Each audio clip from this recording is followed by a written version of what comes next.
What was once a cornfield now sits a sprawling campus known as Redemption Christian Church. In small town rural southern Indiana 23 years ago, an upstart church began with a handful of people, and God has grown it to an impactful church of more than 2,000 with campuses in 3 towns. How did this happen? What did God use to not just make a church grow, but create a movement of Christ followers who are brought into the mission of loving God, loving people, and changing the world? This is the Redemption Story, a series of programs in association with Redemption Christian Church and the Kevin R. Smith Company that attempts to tell a bit of the story of what God has done and is doing at and through Redemption Christian Church. Daryl, one of the key aspects of the church is those young children, the students and the children ministries, and there's a lot of support and work that the church focuses on, and the church community, the congregation, the individuals that represent Redemption Story. But it's a huge success story for Redemption. Yeah, I would highlight it as one of our biggest success stories. I really would. Again, I said early days that we want to do something different in order to reach different people. I would say probably a lot of churches had like a Sunday school program where they did kids classes before and all. But I don't know that hardly anyone, when we launched, had a children's ministry that coincided with the morning worship. And we just always felt like, listen, you get the kids, you get the family. It's just so important. And we see every week kids dragging their parents in. They're excited. They want to go check in and get the kids ministry. And they don't want to miss it, and we see that all the time, and that doesn't just happen in early children's ministry, but in our student ministry as well.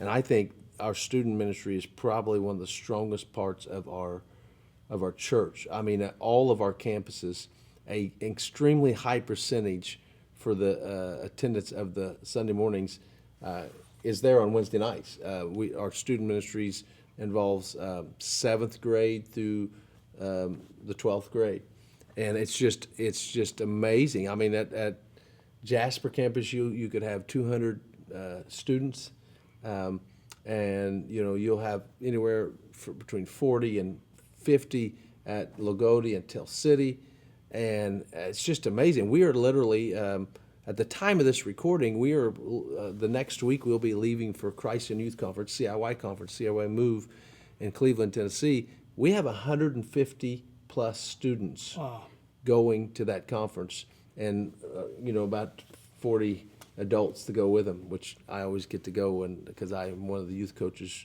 and so that's fun to me. One of the best weeks of my year, by far one of the best weeks of my year, to go there and just participate and be a part of that conference and a great organization that's one of our missions partners.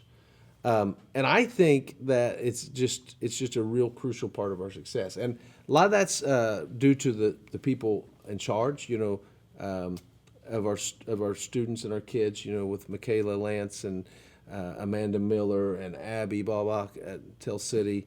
They just do, and then Eric added Eric Wade to be our student minister at Lagodi a year and a half ago, and they're just killing it. They're knocking it out of the park in so many ways. And so, but the secret sauce to me, the secret sauce is that they pour into lay leaders, volunteer youth coaches, and children's ministry workers that actually run it. They're actually the ones there, and so.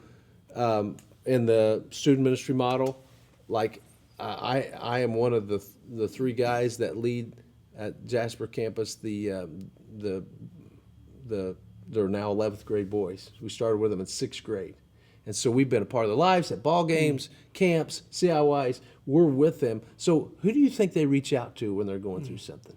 They're reaching out to the youth coaches, youth leaders. And we build that, and we send them to church camp, elementary camp. Is some of the same leaders that are here on Sunday mornings and, of course, Wednesday nights that are going to Camp Eliana to be dorm dads and dorm moms. And it's just amazing because they build this relationship, this powerful relationship that helps them just grow in their faith and have a mentor, an older person to lean on. And it's cool. I've got to witness my son bring probably 15 of his age group to our church, and then to see their parents come along. In fact, I'm a part of a community group, started as a rooted group, of 5 of his friends and their parents that we get together, and it's just a cool thing to see when the youth ministry is rolling, when the students and the kids are rolling, the church is vibrant, it's active. It's, if you see a church without young people, you got some bad things on the horizon, right? Because people are going to die off and attrition happens. But if you are always, recycling, bringing more people in, young people in, families in, then the church is young and vibrant. Well, having stood at the outside doors when people are coming in of a morning, I can solidify and back up your comment a moment ago. The kids are running from the cars to come in. Parents may still be trying to catch them to put shoes on and other pieces, but they're excited to come. And what you just described really is God's bigger vision. Mm-hmm. It's reaching out to the youth in that setting. And Daryl, for individuals who may be looking for opportunities for students, for children, I know you just recently completed a involvement in a couple of camps during the summer of 2024. Mm-hmm. Talk a bit about what parents or those students might be able to expect if they were to come join Redemption. Yeah, so you're going to have and by the way, a multi-site church. You say what's a non-negotiable if you're going to launch a campus somewhere? Well, here's what's non-negotiable. We're going to have a strong life application worship service where they're going to hear a message, they're going to worship. We're going to have a strong kids ministry presence, and we're going to have student ministry. Those are just so no matter our location, you can see those 3 environments happening every single week. We believe wholeheartedly in that. And so they can expect that their kids are going to get dropped off. They're going to have fun, but they're going to get some of the word, and they're going to find out what it means to be a follower of Jesus. It's not our saying anymore, but we used to say in our student ministry that we're creating Christ-centered kingdom workers. And that's not the saying, but that's still what's happening. Like our students, if you go back to the Wednesday or the Sunday morning programs, our students are some of them that are volunteering, helping lead the kids. Our students are the ones serving maybe at the doors sometimes. Our students are the ones going to camp as junior faculty workers. Our students are doing community projects. Because we believe your kids are going to get not just a fun environment, but a Christ-centered environment where they're going to realize this isn't just about me consuming, it's about me contributing. We couldn't operate our campuses without the children and students workers that we have. And so they're going to get that. They're going to get that. They're going to see that. They're going to experience that. And I recently talked with the president of CIY, and he wanted to pick our brain. Why is your church sending so many kids into ministry? Because we've had a high vocational ministry turnout, and I think it boils down to the emphasis from the top leadership all the way down to student and kids ministry being a big part of who we are. Well, I recently heard a testimony from an individual in my era, my age group in that aspect that really was powerful and I think really states what you're saying. He had struggled in life with relationship, even with his own wife, been married 40 plus years, and came to church after his granddaughter, because of life situations, came to live with them, and she found a church and they felt they needed to go to support her.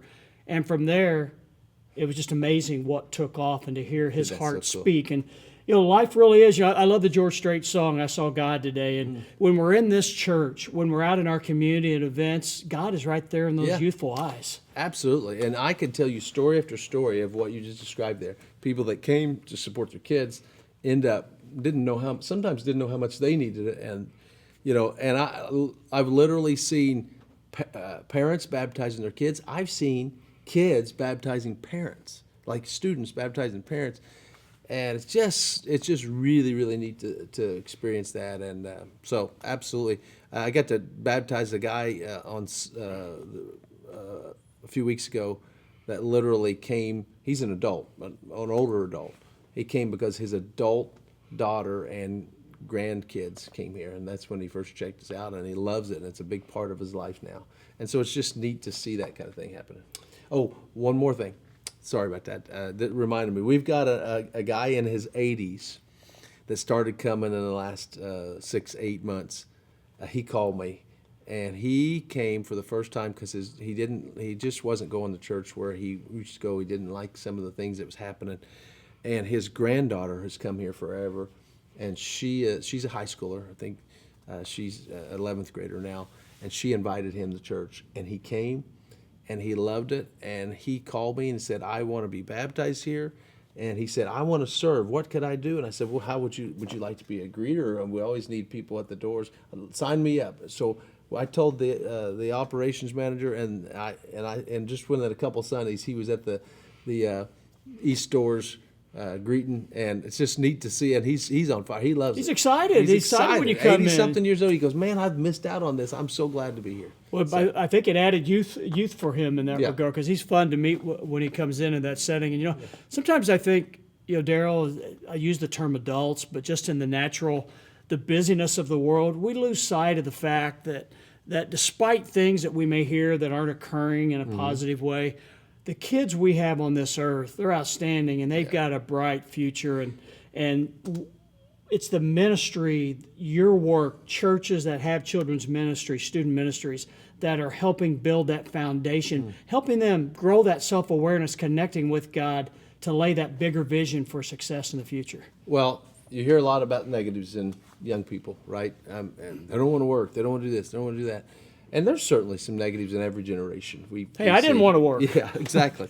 But what I'm seeing is a really big positive in this generation that we need to guide and focus is they want to make a difference in their planet and their earth. They believe in making a contribution, not just consuming. And so we get to help point them to the right way to do that. And so it's fun to be a part of. That's worth everything, if nothing else is worth anything in that regard. So thank you and your team for your commitment there. It's exciting for Deb and I. Every Sunday we come in and we feel the vibrancy that this youth provides. Thank you. And it's there for all of us. Well, God bless you. Thanks my for friend. doing this. It's Thank fun. you. Thank you for watching.